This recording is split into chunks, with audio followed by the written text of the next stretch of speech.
Welcome back to Miller's in Motion. Before we get started with this week's video, which is a little depressing, I agree. Not my favorite, but needs to be covered. we want to say a huge thank you to our Inspire Level family members and really all of our family members because without you guys, it would make this really difficult to do and support. So we greatly appreciate everything you guys do. Plus, it's a lot more fun with you. Exactly.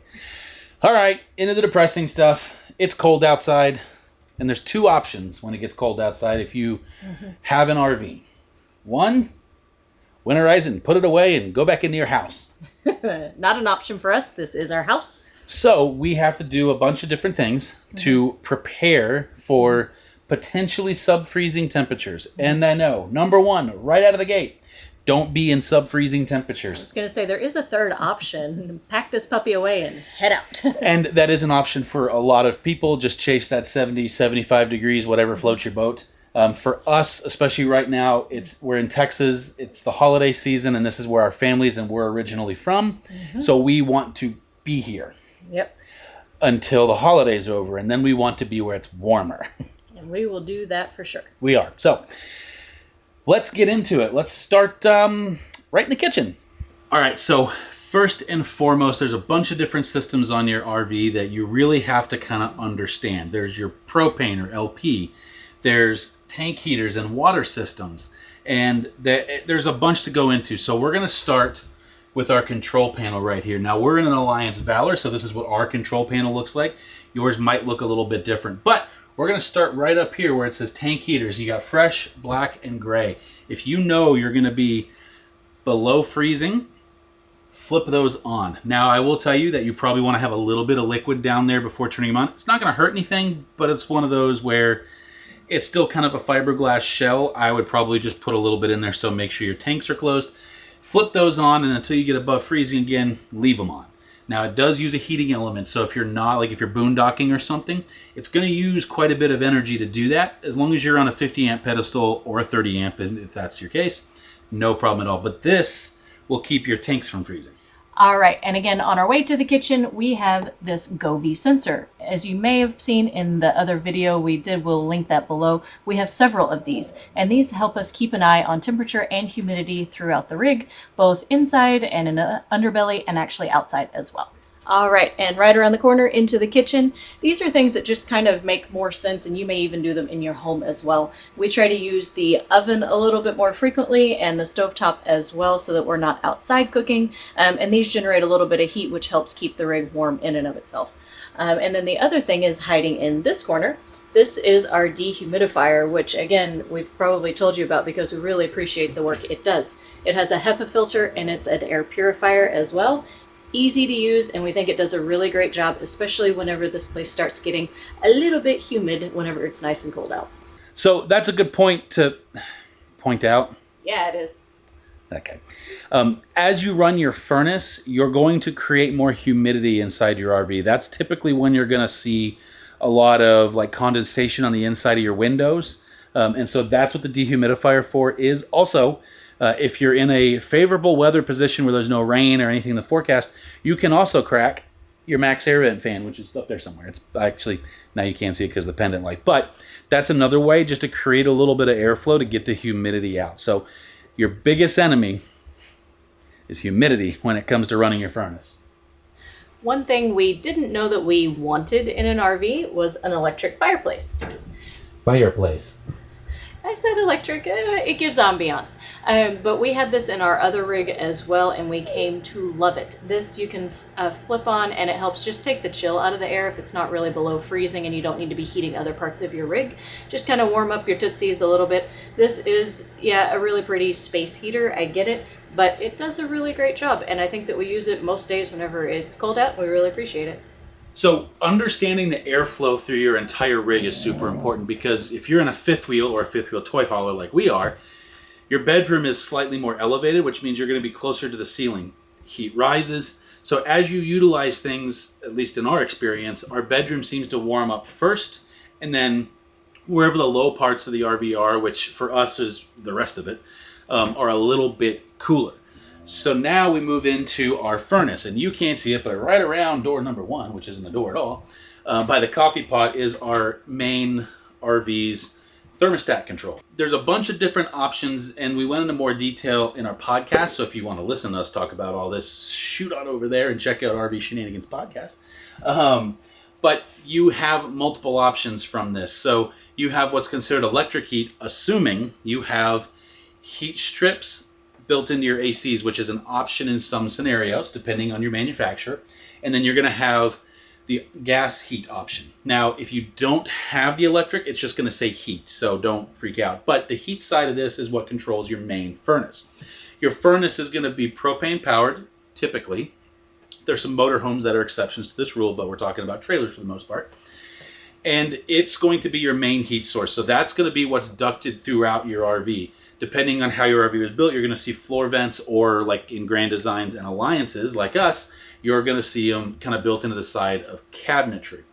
Now, why would you ever want to run your furnace when you have electric heat? Well, electric heat in some scenarios just can't keep up. Plus, again, depending on your manufacturer, our Alliance Valor was produced this way. You're going to have ducted heat to areas where you have pipes. So, for instance, every RV is going to have some sort of a water intake somewhere. Sometimes it's just built into the sidewall. Sometimes you're going to have more of a Nautilus or a manifold system like we have on this coach. But that can't freeze. Well, it can freeze, you just don't want it to freeze. So what happens is that area stays heated, and then that's where we actually come in with the furnace. So something we do is we always start with our electric fireplace, the thing Lauren was showing you before, and or any other external heaters. From there, like if we set that, we might set that really low at like 62, well, I'm sorry. We might set that closer to like what do we set that at? So we kind of have two different scenarios. If it's just going to get cold and not necessarily freeze, typically what we'll do is we'll set our fireplace a little warmer, like around 64 to 66, and then we'll set our thermostat a little lower, like maybe around 60 degrees. And the only reason is for some reason it couldn't keep up and it did dip that low, this will kick on, because weathermen aren't always right. Now in the scenario where it freezes, that's a little different because now we're trying to protect our pipes and do different things, which means we need to make sure we use our furnace so we actually invert those two things, or don't even use the electric option at all. Now, if you're using the electric option that's on your thermostat, you have to pick one, sorry. So in that scenario, we typically will find whatever we're actually comfortable at, and that's where I come back to understand the airflow of your RV. For us, our bedroom warms up really fast, so if I set this at 62 up here, it's really like 65, 66 up there, which shockingly for us is warm enough. All right, without going up into the bedroom and bathroom, I just want to point out that your biggest problems up there will be humidity. And so because the shower and everything will be producing humidity as you use it, so you want to make sure to control that. We do have a dehumidifier up there. And the same goes for the bedroom. When you are in there, particularly while you are sleeping, you are breathing and producing heat and all these other things, so you all need to pay close attention to that. Always check under your mattress and make sure you're not getting any mold under there. There are ways that you can kind of create a little bit of airflow under that. And always check in the back of the closet, in the back of those drawers as well, because those are places mold might like to grow. Something else to consider, maybe even in shopping for your RV, is that your slide boxes and your windows may not be quite as well insulated as the rest of the RV. So if you have giant windows like we do and big old slides everywhere, say 5 slides like we had in our old rig that we love. We do. We love the windows and we love the space that the slides provided, but they are not as well insulated. They do allow a little bit of air gapping, and you may find that being in those spaces is a little bit cooler than the rest of the rig. Some people will use Reflectix in the windows just like we do during the summer. We don't really do that as much during the winter, and you really need to be cautious about any condensation behind them.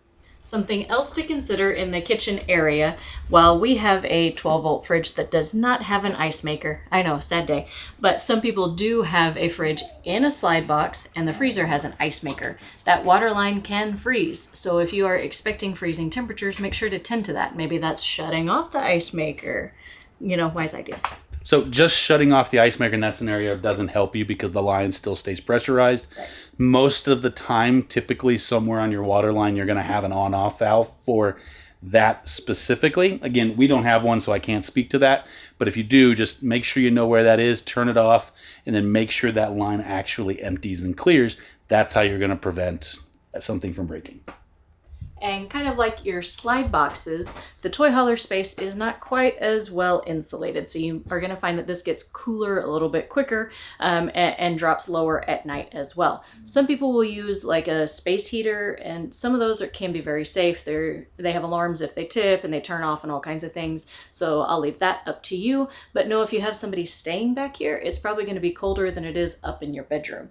And even though we have a thermostat back here, obviously our heat isn't attached to it. So it's going to get cold. Nothing's going to tell us, but we don't have anybody back here either. So I guess that's good news. All right. And the last thing to consider in this toy hauler space, if you follow me this way, is that it's not heat ducted in the same way because of where your source is and how this is supported for your toys and things. You may have one lonely little heat duct, and as it has it, ours is behind the washer dryer. So it's not going to circulate very well anyways, which is another reason this doesn't stay quite as warm as the rest. When the temperature gets colder, typically your tire pressure is going to go down. As those air molecules compress and expand, it's going to change your tire pressure. So you really want to understand where you're at. You can do this a couple of different ways. You can use a manual tire pressure monitor, or you can use a digital, like we have the TST 770. One of those types of tire pressure monitoring system will work, but just make sure you understand not only on your trailer or your motorhome, but also your truck. Because as it gets colder, we're experiencing right now, we're starting to set alarms off on our trucks, and we need to increase our tire pressure as it's colder. Now, on the flip side of that, you got to remember, as it gets warmer, you're going to increase your pressure too. So when it warms up, you have to take a little air out, and it cools down, you got to add a little bit of air. So it's that never-ending battle. I would recommend checking your tire pressure at least once a month, and then monitor while you're driving not only your tow vehicle but also your truck. So this is one of our 230-pound LP or liquid propane tanks. Something about these that you have to really understand too, just like tires, the liquid that's in here will expand and contrast as it gets hotter and colder. So the colder it gets, it's going to have a harder time converting that liquid into the gas that actually gets used throughout your coach. Also, you're not going to be able to use as much of it because, again, as it cools off, you can't convert. So you might end up with 15% or so left in the bottom that it's going to mark as not in use. So pay really close attention to your tanks. Plus, this, when we talked about the furnace and we talked about the oven and all those things, this is your main power source for all those things. So this is the fuel. And if these get low, one of the things we do is we will take our side converter that'll automatically switch between the two, and we'll set it to one side. That tank will be on and the other tank will be off. So like right now, this tank is on. The service side tank is turned off, so I'll have a better idea of when to switch. When this bottle runs out, I know I can flip over to the other side, turn it on. I'll actually physically remove this and set it out here somewhere so I remember, and then we'll get propane the next day or so. For this bottle, reinstall it, and I know I can switch when ready. So especially in the cold weather, you run out of this, you're probably running out of heat. All right, question for you. No. Did you dress to match our rig today? I didn't. The Badgers are playing the Minnesota Gophers for Paul Bunyan's axe, one of the coolest trophies, literally like a 6-foot tall axe. That's why I'm wearing this. And then I have two colors of shorts because I don't like pants, black and gray, and this has gray on it, so I wouldn't like ones. But yeah, I guess I do match it. It's just magical that you match our Valor logo. Ta-da! So another good point Lauren just made as we were getting ready to walk to the other side, we don't have a ton of batteries on board this coach yet. That's coming. But if you do have a lithium battery bank, they don't love the cold. Now, depending on what kind of batteries you bought, they may have an internal battery monitoring sensor or a BMI sensor, or they may have a heating element. So typically when lithium batteries drop below a certain degree, they just don't like to charge and discharge quite the same. So you really want to try and keep those definitely above freezing. My recommendation would be closer to 35 to 38 degrees. We always kept the heating element in our front bay that had our lithium batteries on board. And you want to make sure that that stays at least above freezing so that you can utilize your batteries and not damage them. Now, a lot of battery manufacturers these days, including Big Beer batteries, are actually putting heating elements inside the batteries so that when it does drop below a certain temperature, it'll have the sensor too. When it drops below a certain temperature, it automatically turns those pads on, which are a lot like a tank heater. So it's not a hot element, it's just an element to keep everything above freezing. And that will allow the battery to keep at a temperature that you can use, discharge, and not harm the battery. Can you believe we made it this far into the video without me talking about my lovely heated blanket? This is the Mammoth block system that Alliance now uses in all their Valors, and just like a Nautilus system, it can freeze. So there is a heat duct that's inside our pass-through storage that allows this area to stay warm. Also, we actually have one of those Govee sensors Lauren talked about right here, so we know what the temperature, the air temperature, and humidity is right here. If it's going to drop below freezing and you're worried about your water hose, well, freezing up, there you have two options. One, you can buy a heated water hose. I actually don't like this idea because one, they're really expensive. I believe they start around $175 to $200. And two, it's still a hose, which means it's going to break a lot. So you're spending $200-ish on a hose that is just like any other hose that's going to break.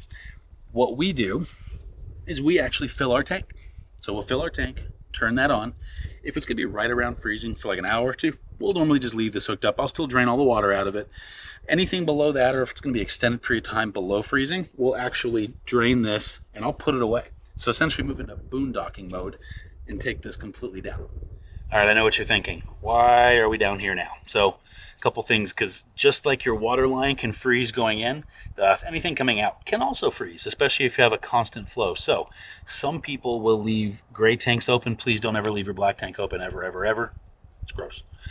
But some people will leave our gray tank open. You can actually see the handle right above our sewer hose. That's open. That's what our washer and dryer is connected to in the back. It's also the only thing that hits that tank. So we leave that open just so we don't have to worry about it overflowing or potentially anything happening. Now, when it gets cold outside, if I were to leave that open and that line was actually charged with water for some reason, that could freeze and crack my plumbing pipes, which is a big old bad day because we only have the one out, which means I also have black water that comes out of this return. Something else that can happen is your sewer hose here can get very brittle because it's just a thin piece of plastic. So if it's going to be below freezing for a long period of time, just like the water hose, I'll actually completely disconnect this and put it away and put it into its storage place to avoid breaking it.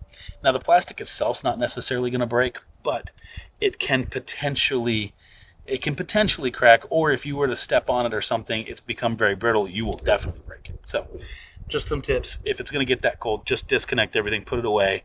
After all, these RVs are self-containing. You don't have to have this down to be able to use stuff. You just have to understand your usage like you're going to boondock. So this isn't exactly like the big exciting thing, but something a lot of people will forget to do is check your slide seals and your seals around your windows and those types of things. Anything rubber on the exterior of your coach.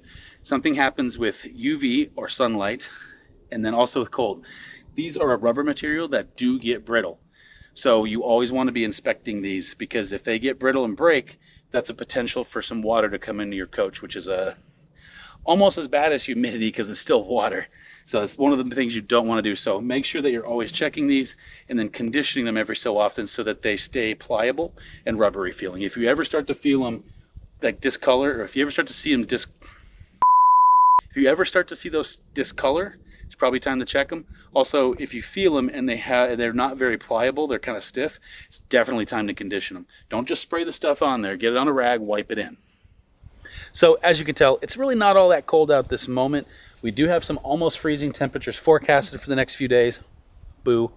That's what spurred the conversation for this video ideas because we're getting ready to do it all. Well, and we already did it once. We already had some freezing temps. Plus, it's that time of the year, and so it's always good to have a little bit of a refresher. And or all the new RVers out there, give them a little help. Things to look out for. Yep. Thank you so much for joining us this week. We have some fun, exciting things coming up, and we can't wait to get on the road. While we love family time, we also miss road time, very much so. All right, until next time. Bye, Mom.